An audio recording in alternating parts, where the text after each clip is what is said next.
அதாவது ஆறாம் வகுப்பிலே உள்ள முதலெழுத்து மற்றும் சார்பெழுத்துக்களை தான் நம்ம இன்னைக்கு பார்க்க போறோம். மாணவர்களே, முதல் எழுத்து என்றால் என்ன என்றால் உயிரெழுத்துக்கள் எவ்வளவு? ஆட்டு ஒவ்வொருக்கும் 12 எழுத்துக்கள். மெய் எழுத்துக்கள் எவ்வளவு? 18 எழுத்துக்கள். இக்கு எழுத்து. அப்போ 12 18 30 எழுத்துக்கள். இந்த 30 எழுத்துக்களை தான் நம்ம முதல் எழுத்துக்கள் என்று சொல்கிறோம். மீண்டும் சொல்லுங்க, எத்தனை எழுத்துக்கள்? உயிரெழுத்துக்கள் 12, மெய் எழுத்துக்கள் 18 ஆகிய இந்த 30 இதுதான் நம்ம முதல் எழுத்து என்று சொல்லுகின்றோம். முதல் எழுத்துக்கள் அதாவது இலக்கணம் 5 வகையாக இருக்கு. என்னென்ன?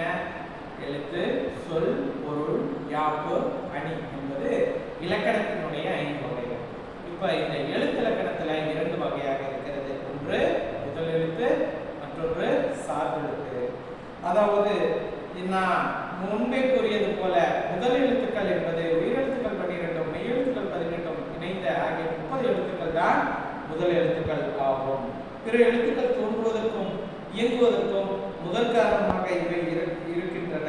எனவே இவை முதல் எழுத்துக்கள் என்பார்.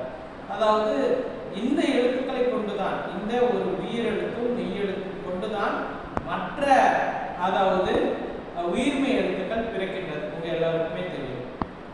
அதாவது ஒரு உயிர்மெய் எழுத்தை பிரிச்சா என்ன இருக்கும்? அதுல ஒரு மெய் எழுத்தும் ஒரு உயிரெழுத்தும் இருக்கும்.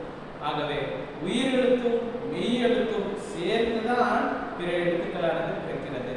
ஆகவே அவை தோன்றுவதற்கு முதற் காரணமாக இவை இருப்பதனால் தான் இந்த அதாவது உயிர் என்கின்ற ஆடு ஆவு வரைக்கும் இருக்கின்ற எழுத்துக்களையும் மெய் எழுத்துக்கள் என்கின்ற இக்கட்டோ இன் என்கின்ற எழுத்துக்களையும் சேர்த்து நம்ம 30 எழுத்துக்களாக சொல்லுகிறோம். பிற எழுத்துக்கள் உருவாவதற்கு முதல் முக்கிய காரணமாக இருப்பது இந்த முதல் எழுத்துக்கள். மாணவர்களே, அடுத்தது சார்பு எழுத்துக்களினுடைய வகையை நம்ம பார்க்க போறோம். இது வந்து பாத்தீங்கன்னா முதல் எழுத்து முதல் போட்டிருக்க, சார்பு எழுத்து சார்பு போறோம். இது வந்து 2 வகையாக இருக்கிறது. அதாவது 2 வகை எழுத்துக்கள் 2 வகை. அதுல உயிர் 12 மெய் 18 சேர்ந்து இந்த சார்பு எழுத்துக்கள் எத்தனை வகையாக இருக்கிறது அப்படின்னா 10 வகையாக இருக்கிறது. மாணவர்கள் என்னென்ன என்றால் உயிர்மெய், ஆயத்தம், உயிரிழப்படை, ஒற்றளப்படை, குற்றிய விகரம், குற்றிய விவரம், ஐகார குறுக்கம், ஔகார குறுக்கம், மகர குறுக்கம், ஆயத்த குறுக்கம். இந்த 10 வகைகளை தான் நம்ம என்னன்னு சொல்றோம் அப்படின்னா சார்பு எழுத்துக்கள் அப்படின்னு சொல்றோம். அதாவது சார்பு எழுத்துக்கள் என்பவை முதல் எழுத்துக்களை சார்ந்து வருகின்ற எழுத்துக்கள். அதனால தான் இதை நம்ம சார்பு எழுத்துக்கள் என்று சொல்லுகின்றோம். இதை நன்கு நீங்க தெரிந்து வச்சிருக்கோம். பிறகு இந்த இறுதியா நான் சொல்றேன் ஐகார குறுக்கம், ஔகார குறுக்கம், மகர குறுக்கம், ஆயத்த குறுக்கம். எத்தனை குறுக்கம் சொன்னேன்?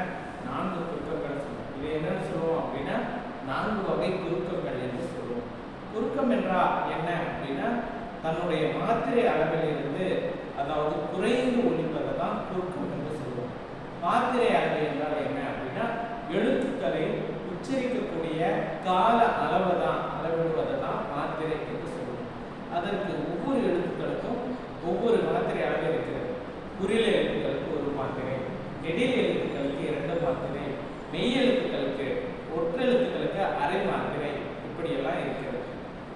உயிர் குறில் எவ்வளவு இருக்கு? 5 இருக்கு. அ, இ, உ, ஏ, ஓ. உயிர் நெடில் எவ்வளவு இருக்கு? ஆ, இ, உ, ஏ, ஓ, ஔ. 7 எழுத்துக்கள் இருக்கிறது. ஐ இந்த எழுத்து இணைக்காம 7 எழுத்துக்கள் இருக்கிறது. மாணவர்களே, இவ்வாறு குறில் எழுத்துக்களுக்கும் நெடில் எழுத்துக்களும் ஒற்று எழுத்துக்களுக்கும், அதாவது ஒற்று என்பது மெய் எழுத்துக்கள், இவை அனைத்துக்குமே மாத்திரை அளவை நீங்கள் தெரிந்து வைத்திருக்க வேண்டும். இவ்வாறு குறுக்கம் என்பது தம்முடைய அளவில் இருந்து மாத்திரை அளவில் இருந்து குறைந்து ஒலிப்பது. ஐகாரம் என்றால் ஐ என்கின்ற எழுத்து, ஔகாரம் என்றால் ஔ என்கின்ற எழுத்து, மகரம் என்றால் மகர மெய் இம் என்கின்ற எழுத்து. சரிங்களா? ஆயத்த குறுக்கம் என்றால் அக், ஆயுத எழுத்து அக். இப்படி சார்பெழுத்துக்கள்ல இறுதியான 4 வகை குறுக்கங்கள் அப்படின்னா. பிறகு உயிரளவடை ஒற்று அளவடை என்பது பாத்தீங்க அப்படின்னா உயிரெழுத்துக்கள் அளவெடுப்பது, ஒற்றளவடை ஒற்றெழுத்துக்கள் அளவெடுப்பது, குற்றிய லிகரம் குற்றிய லுகரம், குறுமை கூட்டல் இயல் கூட்டல் இகரம் குற்றிய லிகரம், ஈ என்கின்ற எழுத்து எங்கே தன்னுடைய மாத்திரை அளவிலிருந்து குறைந்து இருக்கிறது என்பது, உகரம் ஊ என்கின்ற எழுத்து எந்தெந்த இடங்கள்ல குறைந்து ஒழிப்பது என்பது. இப்படி ஒவ்வொன்றுக்கும் வந்து பாத்தீங்க அப்படின்னா பல்வேறு காரணங்கள் இருக்கு. இது அடுத்தடுத்து நம்ம இதனுடைய முழு விளக்கத்தையும் நம்ம பார்க்கலாம். மாணவர்களே, நன்றி.